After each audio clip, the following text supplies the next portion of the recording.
This is a production of Cornell University.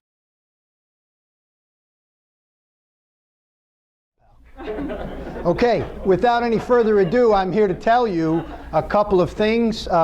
First of all, I'm proud to stand up here and say that what Lori and I are about to do today continues to be a good indication of how, when conducted properly, cooperative extension in New York State and the United States is still alive and well, and still a very important part of the land grant mission that I hope continues to maintain its importance as we head through difficult budget times. So that's my political statement for the start of this thing.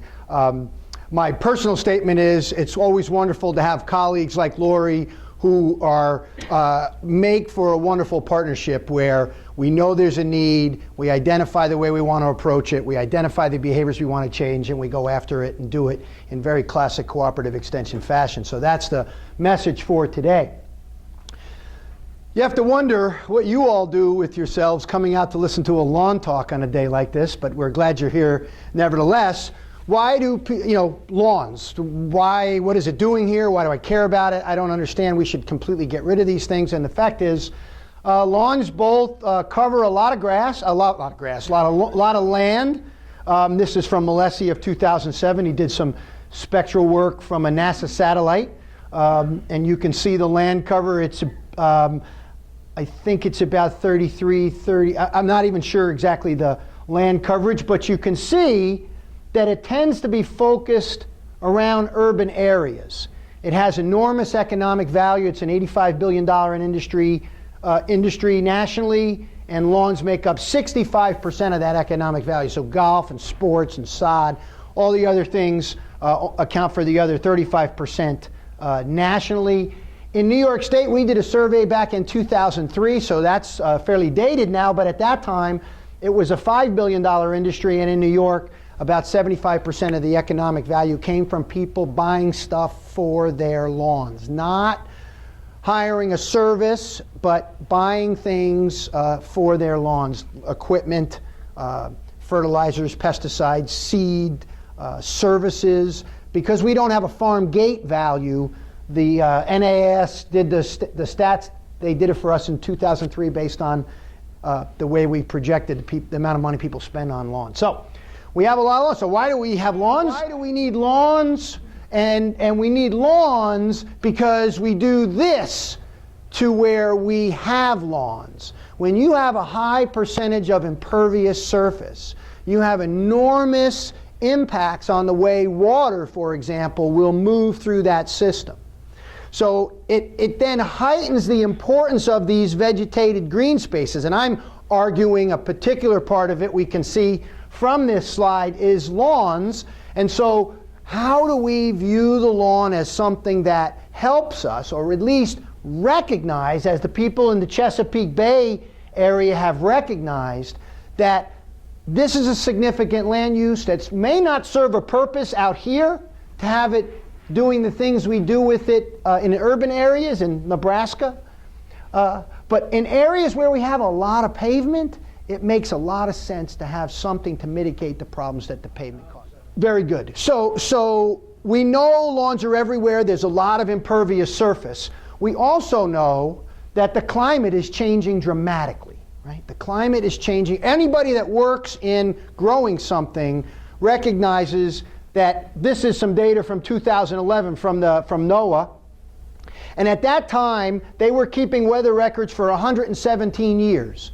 And two parts of the United States had their warmest year on record, the March to August 2011 growing season. And in the Northeast and in the South Central, South Midwest here, had the 108th and 109th. So in the top 10% of the warmest years ever. So the climate is changing, lots of lawns. How do we get to love a good lawn? Why would we embark on a project like this? Well, let me give you some background. That's my job, is to sort of set the stage for Lori to pick up on. A little bit about our program and what we focused on. A programmatic approach to how we do things. High touch, high tech used to mean a lot 20 years ago when I started an extension.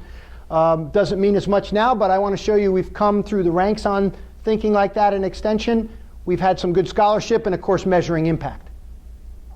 We've been at this a long time in turf. This is from the United States Golf Association Greens Section record from July of 1921, when Cornell was commended for starting a short course for park and grounds managers. Levittown, the original the original subdivision, suburban, love a good lawn place. And so as this happened in the 40s, right, at the same time, not long after, about 20 years later, we started to realize the pressure on the Long Island groundwaters, the groundwater that the Long Island citizens use for drinking water, was under siege from agriculture. And at the same time, we looked at urban areas. So historically, we did, the Cornell, in cooperation with the Water Resource Institute, Dave Bolden, did a bunch of surveys of lawns on Long Island in the 1970s, looking for, are lawns leaky, are things leaching out into the groundwater? And what they found was that if you look at the data, as the lawn ages, the organic matter gets accumulating in there, starts to supply a fair amount of nitrogen, right? Right in the weeds, we're getting with, in the 70s, we figured out, we knew that this was happening. Now, to be honest, we're slow learners, but now these people outside of the turf field just published a paper this past month on household management practices and effect on global warming of urban lawns. And what they concluded was, as the lawn ages, you shouldn't fertilize it as much because it increases the global warming problem by putting out nitrogen fertilizer that leaks into the atmosphere. And nitrogen is 300 times more potent as a greenhouse gas than carbon. So it's interesting to see how things that started here at Cornell are now still very currently a part of the thinking about taking care of lawns. So we've had a strong research base for a long time, very much focused on environmental quality. That has been the emphasis of our program for a very long time. We also have a focus with our collaboration with the New York State IPM program on a progressive pest management approach that's both ecologically based and uses IPM. And finally, from an extension perspective, our work is always focused on enhanced decision making. It's one thing to create information that you just let loose at a website or on a booklet. It's another thing when you take that information and help people to make decisions to make their lives or the environment better. So here's our programmatic approach. That was the history and maybe our focus. Our approach to this particular project fits in like every other thing that we do. What's the issue? What's the audience? Let's get a resource going. Let's work that resource in various venues. And now, of course, you can add the augmented environments we do, webinars and Google Chats and Skype and everything else that we do. We're connected to Geneva. So this is the high touch. And of course, we're still learning how to work in those augmented environments for the high tech part. And then we check out how we did. You know, we put all this energy into doing all this work. Did we change behavior? This is, I think, a thing a lot of extension people don't always get, that just putting the information out there isn't the role of extension. There's a lot of dopes that put information out all over the place. They don't help you make decisions, and that's a singular science-based focus of cooperative extension, at least from my understanding of it.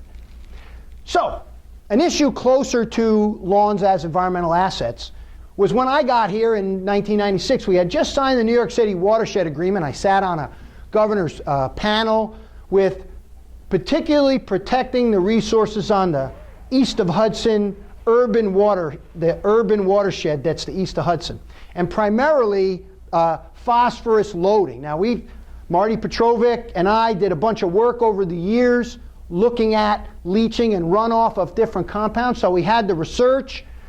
We put together that research with colleagues in New England to sort of get a better handle on from a large perspective. But here from an extension perspective, we developed an almanac.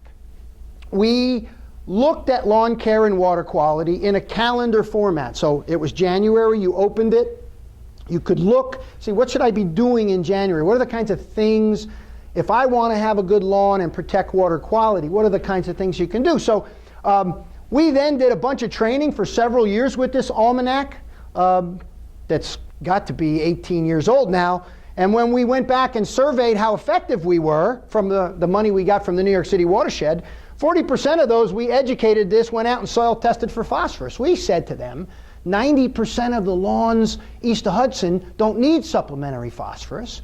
If you test and you got this number, don't put it out there. And so we had enormous impact in the training that we did. And overall, the 400 or 500 people that we trained, particularly through this process, master gardeners and otherwise, all said we raised their awareness. They had no idea all the ways taking care of their lawn could impact water quality. Now, this is translated further in some of my professional extension work. The golf superintendents and the golf industry came and gave us $160,000 to develop a best management practice set of principles that's online, that was both reviewed by our scientific colleagues for accuracy and also by people in the Division of Water and the Division of Pesticides for the DEC. So they looked at what we wrote here, so it's congruous with their regulations. And we're currently in a phase 2 process. We're now assessing superintendents' use and changing of behavior for now that they have this resource. Okay, on our way to the ebook, which is to me the height of the star of the show here. Obviously, climate change is a big issue, and I mentioned it earlier. It's one we think about all the time because this is when people take care of their lawns or their gardens, they can potentially have an impact. And their practices may change. We've done some research about this. This was actually a class I taught a bunch of undergrads and grad students. We got together and asked this question. This was the #1 downloaded turf article from the turf information file from 2009. So we asked the question, how much carbon are we burning? How much are we sequestering? Got some good preliminary data that many have published beyond this. We also published a paper looking at how the changing environment increases the conducive environment for a foliar pathogen, in this case dollar spot, and I published it with Art DiGaetano. And we actually found, looking at weather records over a 50-year period, how pest pressure from the environment has changed. All these black dots are where the environment is getting more conducive to this particular foliar pathogen. So we got some foundational data. I mean, climate change is the issue. We see how it's impacting disease pressure. We published a research article on it, and we use that forecasting information in our weekly newsletter that we've written about our surveys from in the Journal of Extension. An example of just-in-time education. And the forecasting and predicting of these issues are part and parcel to our weekly newsletter, and also well integrated into our forecast website that's managed through the Northeast Climate Center. So again, a commercial way where we've identified how climate change is altering pest pressure. How do we help the managers make better decisions by regular contact with them through the shortcut newsletter and forecasting how the risk for the particular problems might be, so they might not use as many pesticides in taking care of it. The Bethpage State Park is another example of some of the decision-making work that we've done. In this case, we started with the New York State Park policy people who wanted to ban pesticides across the entire state park system. And we said, maybe you should treat golf courses differently, so I partnered up with Jennifer Grant for the New York State IPM program and started working with the 27 state golf courses throughout New York State. We've got a resource here developed by Bob Portmess when he was a graduate student and utilized in his time now as an extension associate, funded through the New York State Parks Department. And we've taught national seminars. We are we started working at Bethpage. Now we work at all 27 state parks. We've had pretty good superintendent extension update from our website hits, and our extension colleagues continue to use this in their training. Pat Vittum uses it in her class at the University of Massachusetts. And those that have gone through our national training said that 25 to 40%, by using tools developed through this, we're able to reduce their environmental impact of their pest management program. So again, how do we help people make decisions, and how do we determine how they're doing on the other end? Little gloating. This is the book I did a number of years ago. This is the top-selling, was the N-Rays, now it's PALS. This book is still their #1 seller, and again, it's a tool devised for helping people decide what to do. Okay, just to remind you of the approach that we take and the introduction to Lori's effort here. Our thinking based on all that I've led to this point is that lawns are a resource in an increasingly urbanized environment. So when you ask people what a sustainable lawn is, they'll give you a variety of answers, right, depending on what perspective they come to. You know, what makes a lawn an environmental asset, or what makes a lawn we can sustain? So we sort of wordsmith different definitions, but optimizes the functional aspects of the lawn in harmony with conserving natural environment under economically sound and socially responsible. You know, all of us adapt these things for whatever crop we're working on, but our emphasis has been on the functional aspects of the lawn, not necessarily how it looks. And that's why this isn't love a great lawn, it's love a good lawn.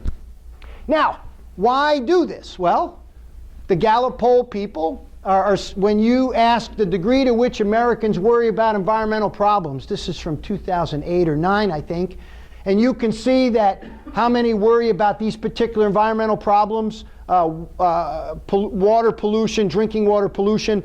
Global warming has about 50%, not much at all, think about global warming. Now, this is 4 years ago, so it may have changed a little bit.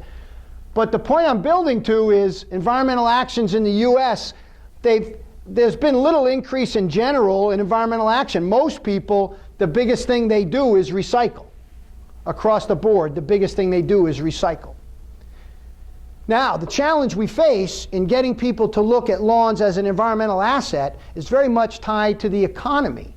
Again, a Gallup poll taken all the way into 2011. Which one of these statements about the environment and the economy do you most agree with? Protection of the environment should be given priority even at the risk of curbing economic growth, or economic growth should be given priority even if the environment suffers to some extent. And you can see the gap from the 1985, when they first started asking these questions, right around the turn of the century, you started to see, well, I sort of think the environment's important, but you know, I got to have money, right? And so it was, you could see the downturn in the economy right here, where now a much bigger concern for economic stability than environmental quality, and you can see how these things are hovering right around each other. So to get people to pay attention to environmental issues, it has to make economic sense. It's actually an easy sell. Once you tell people caring about the environment inherently could mean you're going to spend less, it tends to balance those things for people. Now, this was a tough go, even internally. The American Society of Landscape Architects, in cooperation with Lady Bird Johnson and the U.S. Botanic Garden, said, we want this sustainable sites initiative, which is essentially LEED, you know, the building standards, for lawns. I'm sorry, for the outside, for the landscape, LEED for the landscape. And right out of the gate, they basically said, well, you can't have a sustainable site if you have any grass, because there were no recommendations for having grass in this initiative. So we put a class together and did some work, but what I can tell you is we're up against quite a battle, both, you know, this issue, our own peers don't seem to understand the role that these things play, and we all know how this governs a lot of the landscapes that we manage. But in the end, in difficult economic times, people tend to reduce their commitment to environmental quality. And I think this is what makes the sell we're doing with this new project even tougher. So you have to make environmental quality make economic sense. And that's exactly the approach we took with this book. So what does this mean for lawn care? Well, my career has led me to this point where I believe we've got to anticipate the effect that climate change is going to have on managing the things that we're doing. We've got to position the lawn as a resource. It can't just be a beauty contest. It can't be, I got to have a good lawn because the Joneses down the block have the good lawn and I want to have the best lawn. And we know from current economic and sort of environmental awareness surveys, A lot of people still feel like they got to have a good lawn to keep up with their neighbors. That's not gone away.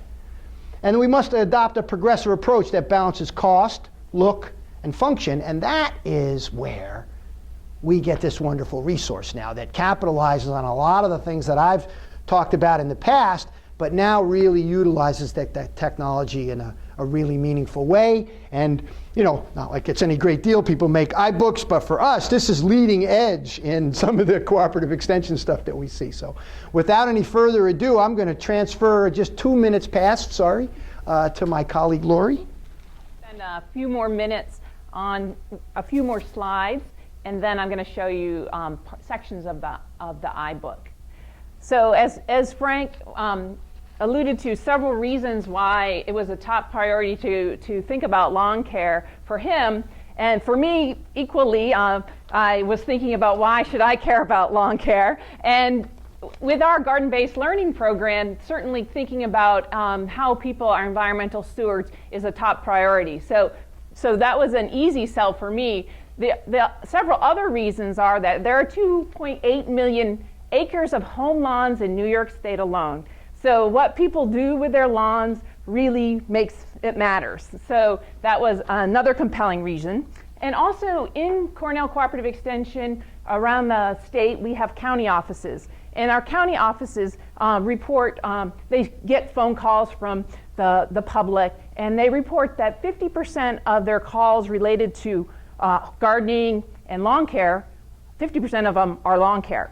And so in some counties, that's 800 calls a year, people calling up and asking about some practice that relates to lawn care. So another compelling reason for me to be involved and for me to get the people I work with, the horticulture educators and the Master Gardener volunteers involved.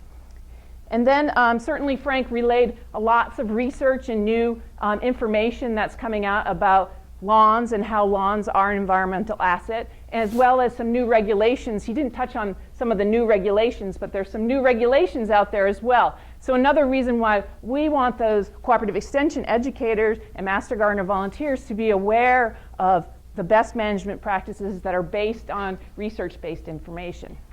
And then also, Frank was willing to partner with me. So certainly I could pick other topics, but if I don't have a research faculty member who can help me develop that resource with their expertise, it's hard to go forward. So that's critical. Another critical thing that led us in the direction of trying out an iBook was that we did get funding from New York State IPM to help offset the cost of developing this book. So critical reasons. And so why did we decide that we would try to create an iBook? And we wanted to be current and connected to where people are getting information. And this report is actually from 2012, so I think it's probably even more, the numbers are higher now, but a Pew Research Center revealed that 43% of Americans aged 16 or older have read an ebook as a source of pleasure or gathering information. So people are using ebooks, and so maybe extension could be there. Those of you who are laughing, I know why. So again, Frank already showed you this, and the handout will connect you to iTunes. So I did the ebook in iTunes, and there are many logistical reasons why I did that. The main being my knowledge of programming is limited. In iTunes, iBook Author makes it somewhat accessible for somebody with my knowledge to do it there.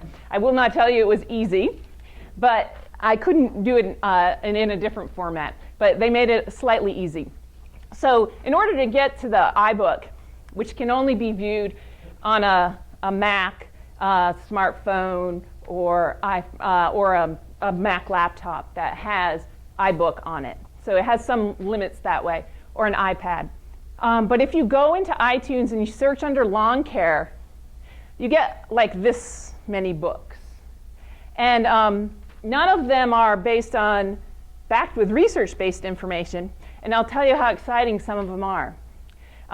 How much time do you want to spend on lawns? This book on organic lawn care, it's only 250 pages long. And then this one, 100 lawn care tips. Number 5 says, think about your lawn just before going to bed. I'm pretty sure most of the people we're trying to reach who are taking care of their lawns are not going to spend the time to shift through some of these. So really our intention with our ebook is to make it much more accessible to those who want to spend a limited amount of time thinking about their lawn. So really the average lawn person, to really maximize the number of people who will actually look at the information and do the right thing, change their behaviors. So yeah, you'll see that those books essentially are PDFs. They're PDFs. We can put PDFs up. We actually in Extension know how to do that. And so Craig can edit.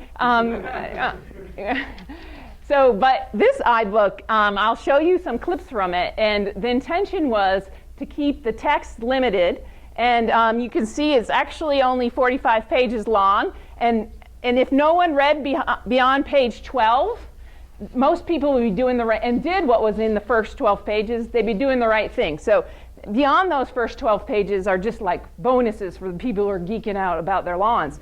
And we do have a section where we ask people they actually go to a Qualtrics survey and they can give us feedback on what they get, behaviors they might have changed by reading the book. So we have that sort of built into the book, a little opportunity for feedback. So this is sort of the layout of the book. And now I'm going to escape this and try to quickly go to iBooks here. So if you download it, you then open up iBook. And it will actually come out, it'll look a little different when you first open it. This was just the last page. I'm actually going to do it slightly different so you see what happens when you open it. So when you open it up, you get really the last page that you looked at. And then, let me see if I might have to keep it down for a second.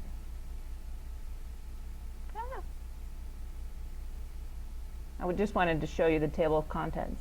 And then I'm going to go to the thumbnails. And then I'm going to go big screen. So this thumbnail is just shows you quickly what's in the book. Rough thing in the book. And this is the first section here, 4 steps to success. These are the first, actually only 10 pages because there's 2 intro pages. And so I'm going to actually show you first the intro movie. The simple steps that we're trying to get across to introduce people to really the most important things they need to do to care for their lawn.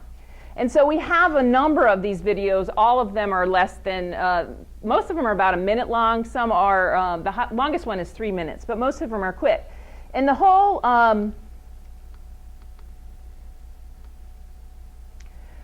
book really aims at being an easy, short read and friendly words. Trying not to use any language that a typical maybe even 8th grader wouldn't already have that vocabulary. So back to the 4 steps. These are the 4 steps in which if they just did these few things, it would be terribly exciting. And we would have a great impact on how lawns are an environmental asset, and lawn care people are environmental stewards. So I'm going to skip right to make adjustments. So you can jump around easily in the book, and down here you can even flip back to whatever page you previously were on. And again, make adjustments. We list keep the mower blades sharp, mow grass higher, mulch grass clippings, mow tree leaves in the fall, patch weak or bare spots. And I'm going to skip to the mow grass higher, and I'm going to see if I can actually I'm going to flip back. I'm going to go to sharpen your mower blade. So with all the videos, as with the words in the book, most all of it is we're saying do this. As opposed to, well, you could do this, or you could do this, or this. We essentially went to these are not necessarily avid gardeners who want to know all this information and who delve into it and wants to make decisions. These are people who are like, I have this house, I have this lawn, what the heck am I supposed to do? And we're saying, just do this, do this, do this.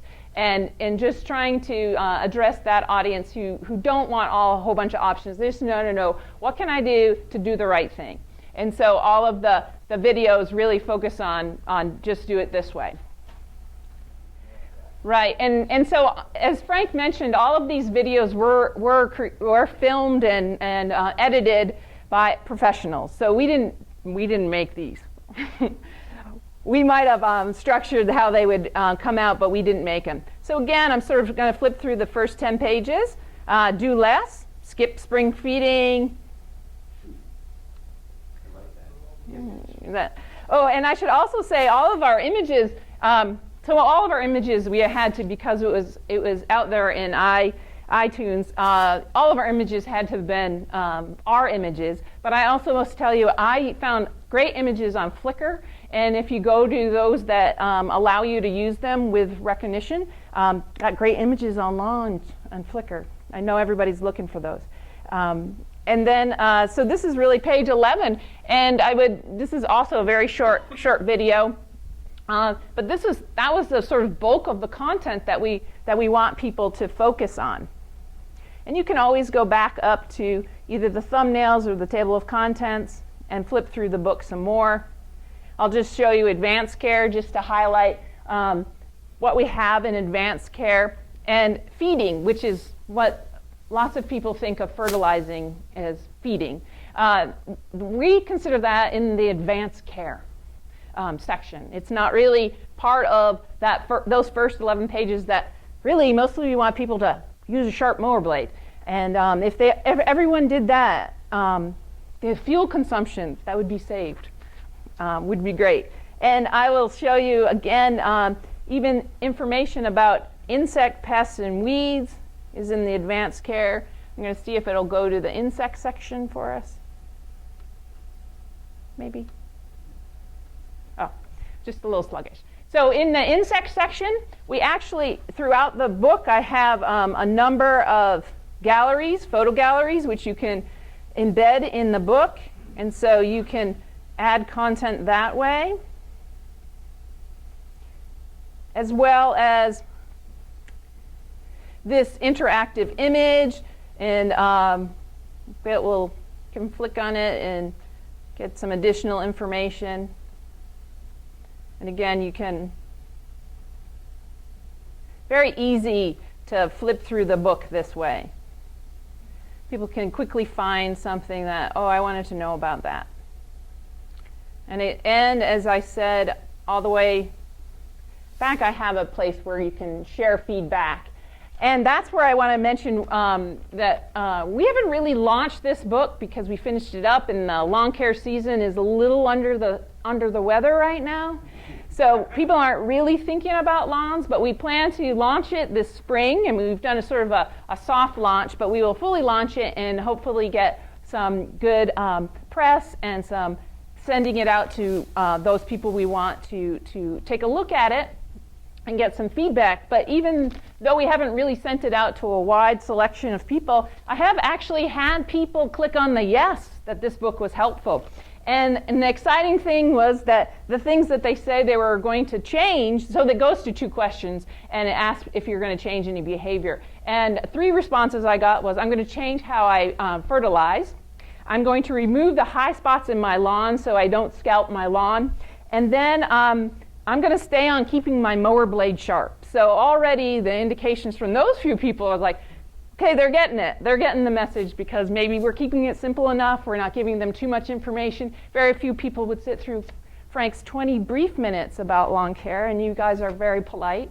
And and so we really tried to sort of entertain them as well as try to deliver that information. And as far as next steps go, this is kind of the Bible for lawn care in our cooperative extension system. I just wanted to go back to acknowledgements.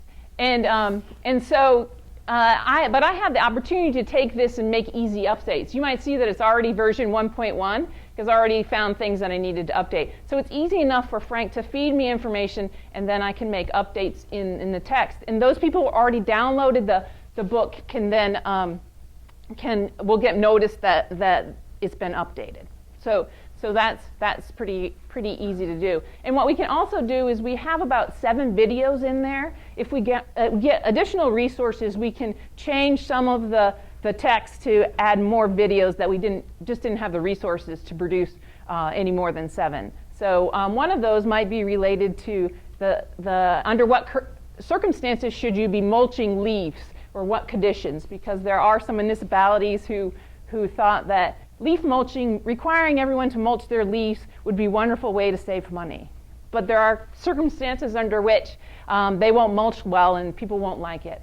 So that's one thing that we're looking forward to in the future, as well as using this as the core portion of the Master Gardener volunteer training about lawn cares.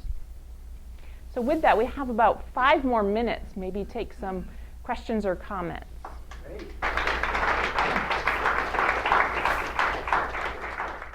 This has been a production of Cornell University, on the web at cornell.edu.